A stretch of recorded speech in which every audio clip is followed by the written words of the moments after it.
Assalamualaikum warahmatullahi wabarakatuh. Nama saya Rita Julianti, NIM saya 2010301089. Saya mahasiswa Prodi 1 Fisioterapi Fakultas Ilmu Kesehatan Universitas Aisyah Yogyakarta. Jadi di sini saya bakal menjelaskan kembali resume saya kemarin yang berjudul Anatomi dan Fisiologi Sistem Saraf. Yang pertama itu fungsi dari sistem saraf.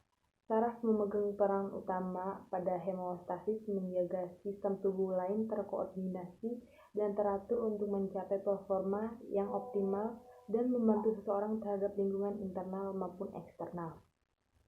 Kemudian ada beberapa dari fungsi sistem saraf. Yang pertama, mengumpulkan informasi lingkungan eksternal dan internal atau sensing.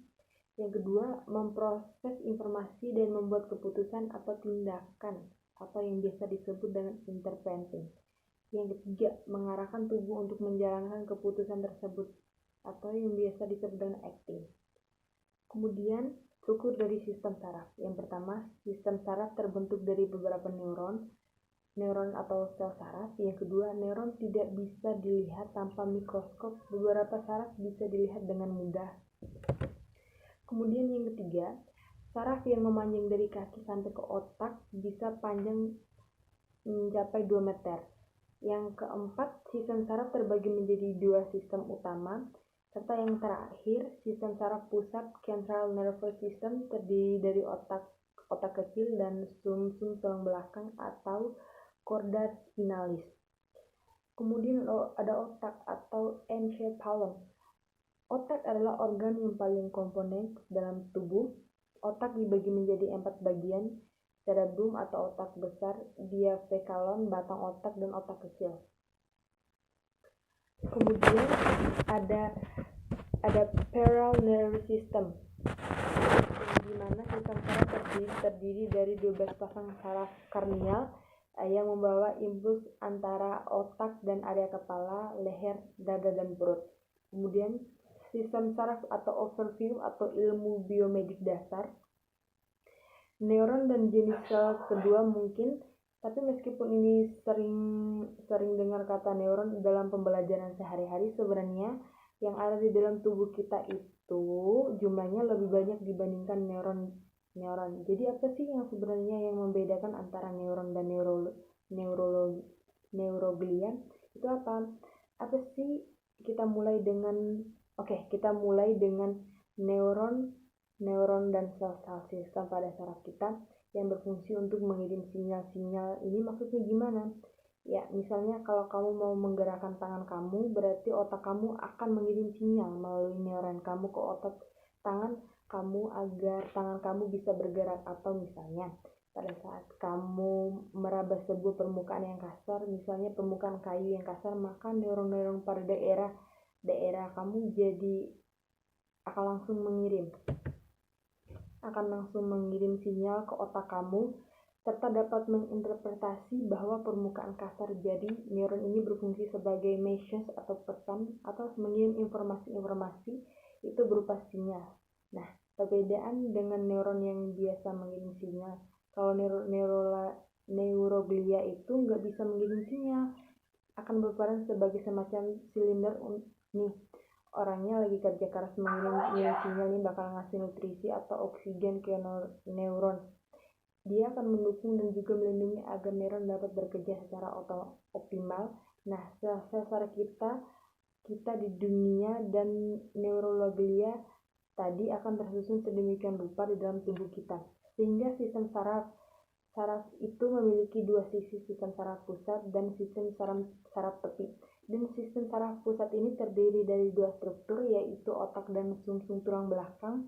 Kalau di dalam dan ditentukan lagi namanya sistem saraf atau sistem saraf pusat. Segala struktur penyusun sistem saraf pusat ini terletak di pusat atau di tengah-tengah tubuh manusia. Otak adalah organ yang tersusun dari 10 miliar neuron, banyak yang terletak di dalamnya. Kemudian di dalam tengkorak kita ada yang disebut sebagai tulang-tulang tengkorak yang dikelilingi dan melindungi otak kita, yang disebut sebagai tulang karnial dan kering.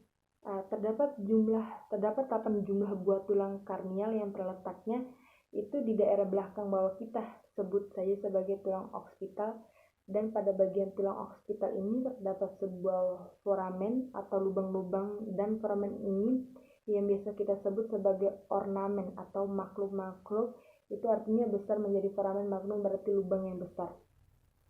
Pengertian dari saraf spinal atau saraf spinal adalah sistem saraf yang keluar dari sumsum tulang belakang yang merupakan bagian dari sistem saraf pusat di tubuh manusia.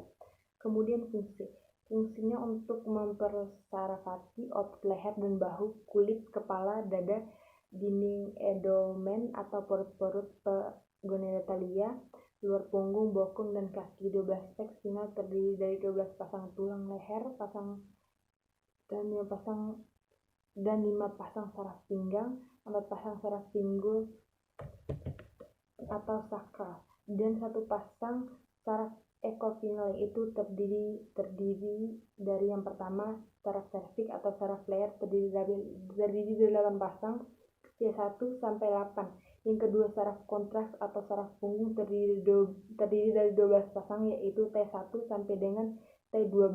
Yang ketiga saraf lembar atau saraf pinggang terdiri dari 5 pasang, yaitu 1 sampai 5. Kemudian yang terakhir saraf seskrum atau saraf pinggul dan saraf optik atau saraf ekor. Saraf seskrum terdiri 5 pasang, yaitu 1 sampai 5, dan saraf kaki terdiri dari 1. Saraf simpatis adalah saraf yang berpangkal pada sumsum tulang belakang di daerah dada dan pinggang untuk memacu dan mempercepat kerja organ-organ tubuh seperti mempercepat laju jantung dan menyebabkan kontraksi pembuluh pada sistem saraf simpatik. Dinyatakan terutama dalam kondisi stres.